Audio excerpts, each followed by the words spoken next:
नमस्कार मित्रों, जय जय राम, जय श्री राम, जय हो बागेश्वर धाम सरकार, जय हो हनुमान जी महाराज।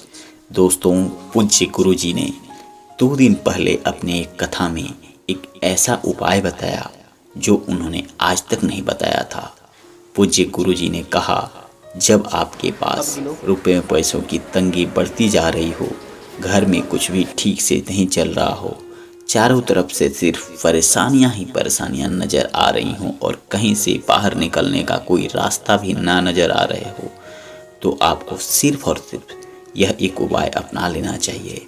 और इस उपाय को अपनाते ही आप ये देखेंगे कि कुछ ही दिनों में इतना बड़ा चमत्कार होगा, रुपये पैसों की आपके घर में बढ़ोतरी होने लगेगी। साथ ही साथ जो भी बाधाएं आ रही थी आपके घर परिवार पर, वह धीरे धीरे दूर होती हुई नजर आएंगी। आपके घर में सुख शांति समृद्धि की प्राप्ति होगी। तो आइए मित्रों, जानते हैं इस विशेष उपाय के बारे में।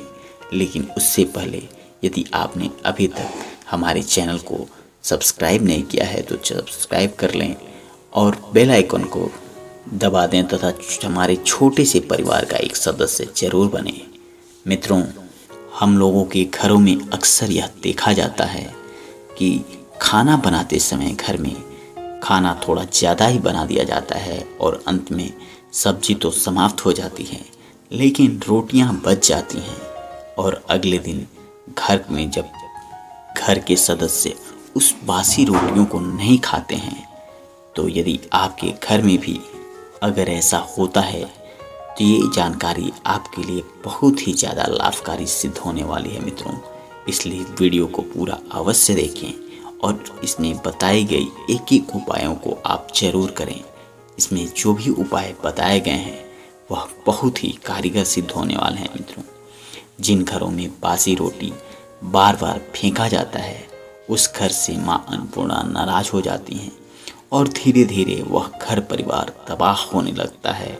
उसके घर में आर्थिक समस्याएं आने लगती हैं, परिवार के लोग बीमार रहने लगते हैं और घर में तमाम तरह की दुख दरिद्रता छाने लगती है।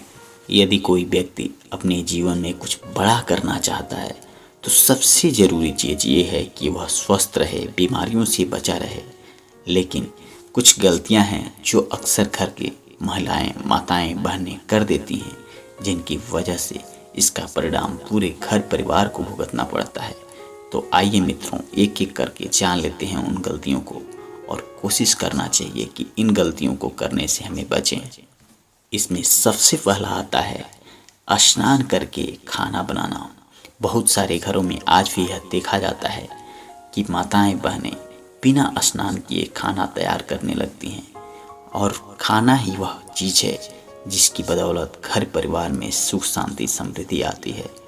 इसलिए जिन घरों की महिलाएं स्नान करके भोजन बनाती हैं, उनके घर में अन्नपूर्णा माता प्रसन्न रहती हैं तथा जहां बिना स्नान किए ही भोजन तैयार करना शुरू कर देते हैं लोग, ऐसे घरों में देखा जाता है अक्सर परेशानियां आती रहती हैं मित्रों। इसलिए जब भी भोजन बनाएं, स्नान करके ही किचन का काम लगाएं और भोजन बनाना तैयार करें। दूसरा गलती है मित्रों, शास्त्रों में बताया गया है कि जिस घर में महिलाओं में भोजन बनाते समय यदि घर की साफ सफाई पूरी नहीं कर लेती हैं, उस घर में राहु और केतु का वास हो जाता है, गरीबी छाने लगती है। इसलिए मित्रों, जहाँ भी भोजन बनाना है, किचन को सबसे पहले साफ सुथरा कर लें और किसी प्रकार की कोई गंदगी उसमें ना रहे। थोड़ा सा गंगा जल का छिड़काव कर लें, फिर भोजन तैयार करना शुरू करें। इससे मित्रों माँ अन्नपूर्णा प्रसन्न होती हैं और उस घर में सुख शांति समृद्धि का वास होता है। तीसरी चीज़ है मित्रों, जिन घरों में आवश्यकता से अधिक किचन में धारदार हथियार रखे जाते हैं, जिनकी ज़रूरत ही ना हो, 2-3 चाकू के बाद से यदि ज़रूरत नहीं पड़ती है, बहुत सारे ऐसे चाकू रख लिए जाते हैं जिसकी ज़रूरत नहीं है, तो ऐसे चाकू को तत्काल घर से बाहर कर देना चाहिए। क्योंकि धारदार हथियार रखने से भी शास्त्रों में इसे गलत बताया गया है। इससे आपके घर में नकारात्मक शक्ति का वास हो जाता है और आपके घर के लोग परेशान रहने लगते हैं। इसलिए मित्रों, उतने ही धारदार हथियार रखें जितने की ज़रूरत हो। यदि ज़रूरत नहीं है तो उसे अपने किचन से बाहर कर दें। चौथी गलती है मित्रों, बहुत सारे घरों में यह देखा जाता है कि रसोई घर के ठीक सामने महिलाएं, घर के पुरुष या बच्चे अपना जूता चप्पल निकालकर फिर रसोई घर में प्रवेश कर जाते हैं। यह वही द्वार होता है जहां से होते हुए मां अन्नपूर्णा आपके घर में प्रवेश करती हैं। इसलिए मित्रों, कभी भी रसोई घर के मुख्य द्वार पर आपको जूता चप्पल नहीं रखना चाहिए, क्योंकि जूता चप्पल के माध्यम से बहुत सारी गंदगी आपके घर में आ जाती है और यह गंदगी वहां से होते हुए आपके किचन में चली जाती है, जहां से आपको शुद्ध भोजन आपके शरीर में जाता है। यदि यह गंदगी आप फैलाते रहते हैं तो आपके किचन से होते हुए वह गंदगी आपके शरीर में जाएगा और यह बहुत ही ज़्यादा नुकसानदायक होता है मित्रों। इसलिए कभी भी आपको रसोई घर के ठीक सामने जूता चप्पल अथवा झाड़ू नहीं रखना चाहिए। 5वीं गलती है मित्रों, बहुत सारी महिलाएं खाना बनाते समय खाना जूठा कर देती हैं। यह इसलिए भी कर लेती हैं कि बहुत सारी महिलाओं का यह आदत होता है कि वह नमक चेक करने के बहाने, मसाला चेक करने के बहाने खाने में से कुछ अंश निकाल कर उसे चख लेती हैं, लेकिन यह सरासर गलत है। इसे शास्त्रों में गलत बताया गया है। इससे घर में दरिद्रता का वास होता है। इसलिए कभी भी आप खाने का अपमान न करें। भोजन का अपमान यदि आप करेंगे तो आपके घर में दरिद्रता कभी दूर नहीं होगी। और यदि आप खाना को जूठा कर देते हैं तो इससे माता अन्नपूर्णा आपसे घर से नाराज हो जाती हैं। इसलिए मित्रों, पूर्ण खाना बनाने के बाद से उसमें थोड़ा सा तुलसी पत्ता तोड़कर डाल दें। उसके बाद से इस खाने को अपने घर के सारे सदस्यों को परोसें। यदि आप ऐसा करते हैं तो आप अन्नपूर्णा माता को प्रसन्न करने में सफल हो जाएंगे और आपके घर में दरिद्रता और गरीबी दूर हो जाएगी। 6वीं सावधानी है मित्रों, बहुत सारे घरों में खाने में बार बार बाल निकल आते हैं और खाने में बार बार बाल का निकल आना बहुत ही बुरा संकेत होता है। इससे आपके घर में राहु केतु का वास होने लगता है और जिन घरों में इनका वास हो जाए उनका घर परिवार तबाह हो जाता है। ऐसे घर में माँ अन्नपूर्णा नाराज भी हो जाती हैं। इसलिए मित्रों, कोशिश यही करना चाहिए कि कभी भी खाने में बाल ना आए। महिलाओं, माताओं, बहनों को अपने बाल बांध कर ही भोजन बनाने चाहिए, जिससे कि खाने का अपमान ना हो सके।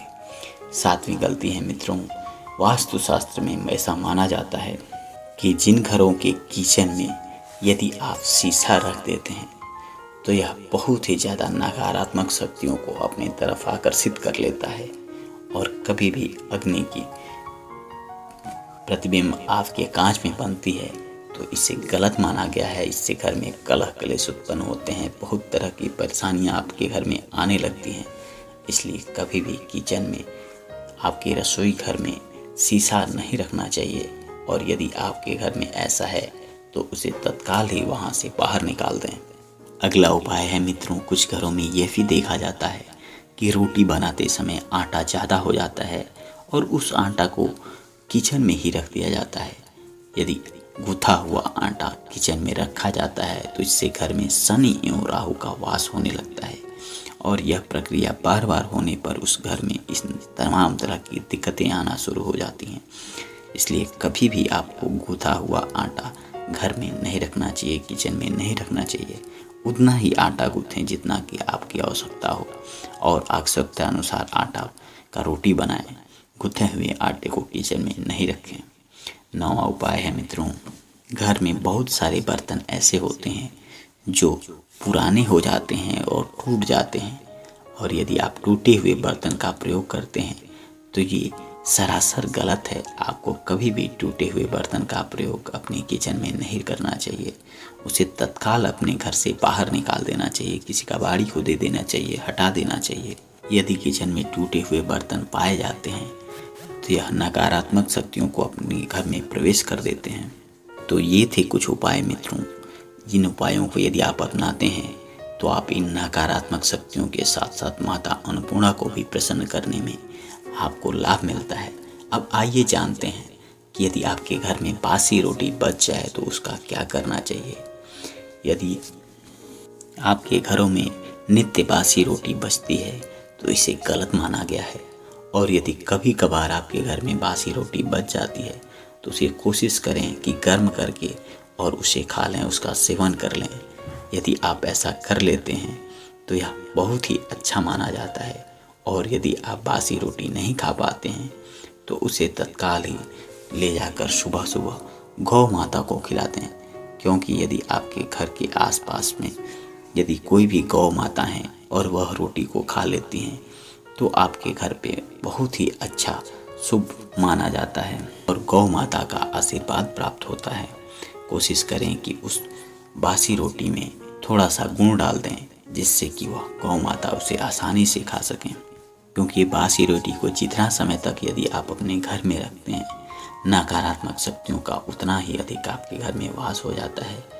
और यदि आप सायंकाल के समय अथवा सुबह में रोटी बनाने जाते हैं तो उसमें से पहला जो रोटी होता है उसको निकाल कर आपको गौ माता को जरूर खिलाना चाहिए, क्योंकि गौ माता यदि एक बार आपके घर पर प्रसन्न हो जाती हैं तो गौ माता के ऊपर बहुत सारे देवी देवताओं का वास होता है। और जब आपके घर पर इन देवताओं की कृपा बनती हैं, महान पूर्णा प्रसन्न होती हैं, गौ माता प्रसन्न होती हैं, तो आपके घर में चल रही तमाम तरह की दिक्कतें, परेशानियां, कलह कलेश सब दूर हो जाते हैं और घर में सुख शांति समृद्धि का वास होता है मित्रों। इसलिए आपको इन उपायों को जरूर अपनाना चाहिए और आपके घर में माता लक्ष्मी की भी कृपा बरसने लगती है। तो मित्रों, उम्मीद करता हूँ आपको ये जानकारियाँ अच्छी लगी होंगी। इसे आप अपने मित्रों यारों को भी शेयर करें ताकि उनको भी इस तरह की जानकारियाँ मिल सकें। और यदि आप चैनल पे नए हैं तो चैनल को सब्सक्राइब कर लें